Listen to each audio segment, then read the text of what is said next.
Hi guys, welcome to another video. Today we're going to talk about the Final Audio D8000 Pro Edition. This is a planar magnetic over-ear open-back headphone, and I previously reviewed the original D8000 and I really liked it, but they've since made a few changes to the driver and the tuning of this headphone, so let's take a look.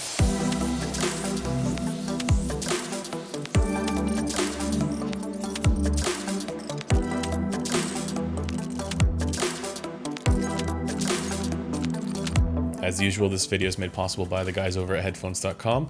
You can check out my written comments in the community section and also my review of the original D8000 on their website. Just to give a bit of background on these headphones, this is Final Audio's planar magnetic flagship line. So this is a prohibitively expensive headphone that comes in just over $4,000. And it's using a very unique driver system here for the transducer. Instead of the traditional square or rectangular shaped diaphragms, they're using a circular pattern here for the transducer. And then they're also using what they call the air film damping system, which means that they're using air pressure to do some of the work for where the magnets would otherwise come into contact with the diaphragm. In my previous review of the original D8000, I found that it did perform quite well, especially in the bass. However, the tonality was just a little bit off of neutral. There was a little bit of a bass emphasis and also a little bit of an upper mid-range, lower treble recession. But at the same time, I still really liked the headphone, and especially given how much detail retrieval was there. So now that they've released the Pro edition of this headphone, it's worth asking, well, what's different about this one? What did they change? And we'll start with build quality and comfort because that's largely the same. However, they did change the pads. For build quality, this is the same exceptional build quality that I was used to with the original D8000, and I've got to say it feels extremely solid. They have this wonderful sort of swivel system to the cups, so it's really easy to get this to fit properly on your head. I do wish that this had a bit more of a cushion to it, but in general, I find that the comfort is reasonable, but not great. While the pads are still circular, which is a bit of a problem for high-end headphones, especially because ears are not circular, they're more oval shaped. It's still possible to get a reasonable fit because they are decently large, and they changed the material for the pads here when compared with the older version. The older version had what I can only really describe as sort of a rough socks kind of feel to it for the pads, and this one is a much softer feel. Now, interestingly, the pads themselves, the rest of the pad, is specifically designed so that you don't actually need a really good seal on the side of your head to be able to get proper bass response. If you wear glasses, that's often an issue, especially with headphones that use a lot of leather on them, where the seal is a requirement. They're very dependent on the seal. And with this one, they're thankfully not. And while the design, I think, is really interesting here, this slide is very smooth and it's overall, I really like the design for most of it. I do find that it is still a little bit uncomfortable after a few hours, and I think actually that this is really benefited by using an additional strap system underneath. And if you guys are wondering, you can actually just buy something like that from ZMF sells it, or there's the Lobe strap. This headphone is also over 500 grams, so this is not light by any means. But it is also considerably more comfortable than a lot of the headphones that it's competing with. And when I put it on, I find that initially it maybe feels a little bit awkward, but eventually I get used to it and it's not so bad. For technical performance, guys, this headphone is incredible. This is a spectacularly well-performing planar. Not quite on the same level as the LCD4, but very close. Just a hair shy of the LCD4 when it comes to detail retrieval. And in fact, I'd say it's probably right on par with the Rosin Audio Rad Zero, which also performs considerably above its price point when you consider all the other headphones that come in at, between $2,000 and $3,000. So comfortably ahead of the Meze Empyrean for detail retrieval, about on par with the Rad Zero, and just a hair shy of the LCD4. And I find that it's a trade-off that I'm willing to make, given that the tonality for this is also exceptionally good, and we'll talk about that. So it gets really good marks for detail retrieval, fairly good marks for the immediacy of the leading edge, and also it gets decent marks for its bass impact and overall intensity and control. Again, just a hair shy of the LCD4. For stage and imaging, this is where the D8000 Pro is a little bit different from the original D8000. With the D8000 Pro, it brings everything a little bit further towards you, and that's partially because of the changes to the tonality. Overall, I find that's a little bit more forward, a little bit more intimate, and the imaging as well is very, very good, but it's a little bit more towards me and not quite as thrown out. So it's not that total concert-like experience like you get from something like a Hi-Fi Man HE1000 SE, but it is also a little bit more spacious than something like a Focal Utopia. Think something similar to what's going on with the Rosin Audio Rad Zero, for those of you guys who have heard it, and also really not that far away from the LCD4. I think the LCD4 is a little bit more spacious on the image, and it's also a little bit further away from you, but really I have nothing to complain about with this.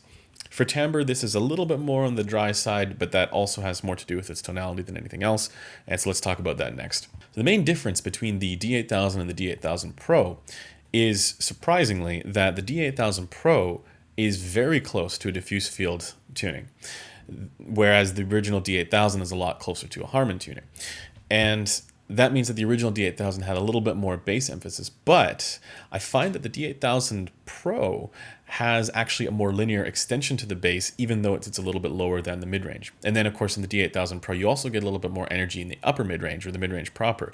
And I find that that is partially one of the reasons for a slightly more intimate soundstage. Vocals come forward through the mix a little bit more cleanly and a little bit stronger. Now, you do still get the same slight dip in the lower treble, and that transition between the mid-range and the treble, but I find that it really is very similar to what's going on with a lot of Hi-Fi Man headphones that are trying to nail a similar frequency response. And then for the treble, it's actually elevated a little bit above what the original D8000 was, and interestingly, I find that the detail retrieval for the treble of this headphone, it's actually better, at least from memory, than the original D8000, because while this is elevated a little bit more, I find that it's super smooth. And that's an impressive quality, because if you remember my review of the DT1990 Pro from Beyerdynamic, that has an elevation at 8.5 kHz that's just enormous. It's a crazy spike. The D8000 Pro also has a fairly dramatic elevation in the similar range. However, the way that it's done here is so much more tasteful, and you get a much more gradual elevation rather than this immediate spike. And on top of that, the overall technical ability of this transducer is so much better. And I know it should be, but you gotta listen to a headphone like this, even if you go to a store and just try it out, because this is what actual treble detail sounds like. You get all of the energy that you would want for all of the tiniest little details. You get all of what people describe as plankton, hi-hats, cymbals. It's an amazing experience. And then you don't introduce any kind of sibilance or harshness to the consonant sounds at the same time. And that's a truly impressive quality, because very few headphones I find are able to do that. In fact, I'll go as far as to say that this is one of the few headphones that's gone after more of a diffuse field tuning that doesn't really sound like it's going after diffuse field tuning, because you don't actually feel like there's any bass lacking here. Because you can still hear all of it so prominently, and it hits with such good impact and intensity. You don't feel like you're missing any of the bass, even though it is a much more linear bass compared to the consumer curve, which is a little bit more elevated. And on top of that, this is a counterclockwise tilted frequency response. So again, getting closer to that diffuse field target. And it just doesn't feel overly bright. It feels actually appropriate. If I had to make one or two adjustments in my EQ, one would be in the lower treble, there, that transition between the mid-range and the treble, and I would just bump it up a little bit. And the other would be, I would take down just a tiny little bit of that treble for the consonant range and above, not because of any sibilance going on, but because I find that it makes the shimmer for cymbals and hi-hats just a tiny little bit too emphasized in the mix, and I'd knock it down by like 1 or 1.5 dB at most. Whether or not that's audible, I don't even know. But nonetheless, I find the tonality here to be exceptional. This is a wonderful sounding headphone. Even if you just first put it on and you're not planning on doing any EQ, this sounds great. Now, the interesting thing about this is that Final Audio claimed that the reason why this exists is because they wanted to release a headphone that did better with more compressed music, or music that's like pop or rock. And they wanted to be able to have a headphone that you can play at louder volumes. And I kind of think that they're confused about that, because typically that kind of music sounds better with a Harman response, and a lot of classical music and jazz music sounds better with a diffuse field response. So pianos and stuff like that comes through with tons of clarity. And that's why the HD800S and HD800 are so popular for those genres. So you have the D8000 Pro as the brighter and more diffuse field tuned headphone that they're targeting more towards pop and rock music, which does better with a more Harman focused frequency response. This is a bit odd in my opinion, but nonetheless, I find that it does perform extremely well with all genres. I was listening to my usual jazz tracks and was immediately in love with it. And then I went to some, heavier tracks, some rock tracks, and I thought, you know what, this just sounds great too. But it is an interesting distinction to make, because in some ways it demonstrates that, there isn't actually a perfect headphone for all genres. And the type of music that you listen to makes such a massive difference for the type of headphones that you're going to enjoy, that it's worth releasing multiple different versions, whether or not they got it right, to be able to take advantage of those different music preferences. Because again, if you're trying to emphasize the clarity of a piano note, that's going to be a totally different frequency response than what you're going to get if you're trying to get an engaging and fun sounding headphone for pop and rock music, or EDM, for example. You're going to have a totally different frequency response. So in a way, Final Audio are intelligently conceding the fact that it doesn't make sense to release one headphone that is just the all-arounder headphone, and instead saying, okay, well, we have this one that meets this tuning, and let's make another one that matches a different tuning for different genres. I just think that they mixed up the genres. Maybe that's just my opinion. Let me know what you guys think. If you prefer listening to classical music with the Harman curve, that's fine too. Maybe that's actually the case. But typically, I always think that if you're listening to music that has a much wider dynamic range, you would want it to be really well extended in both the bass and the treble.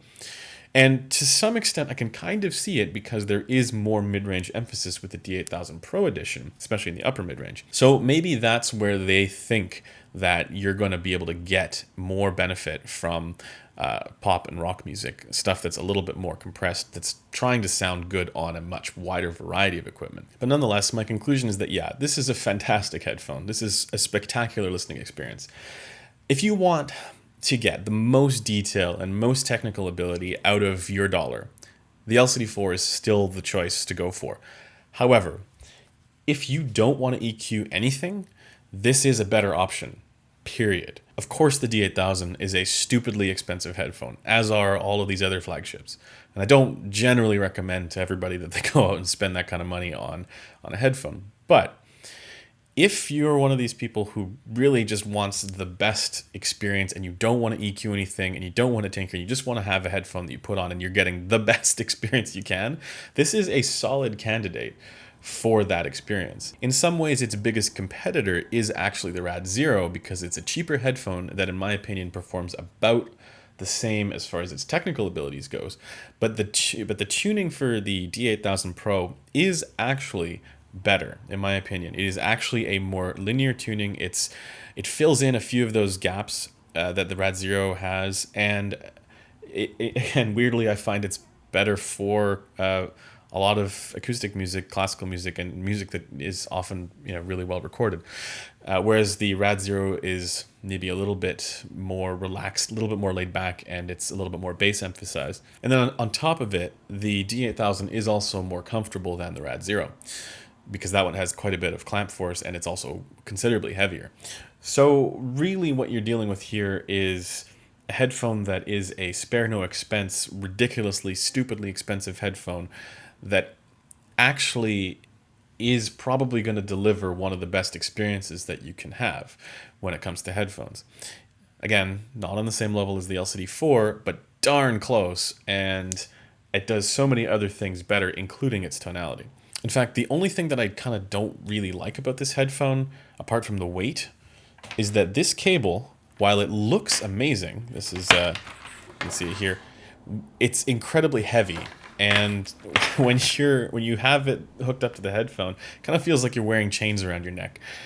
And maybe that's what you want. And then on top of it, they have these little studs on the side of the plugs, which means that it's actually set a little bit further into the headphone, and you can't use, it's more difficult to use other connectors that would have the same termination. So you have to get one that specifically fits with this, or a really thin one. Like I know from Hi-Fi Man they do have those as well. You know, for $4,000, you could hope that maybe they'd include a balanced cable, because really this is a flagship product and people are going to be using it with their flagship sources, their amps and their DACs, and it would benefit from a little bit of extra power as well. So that does it for this review. Thanks for taking the time to watch it, and I'll see you guys in the next one.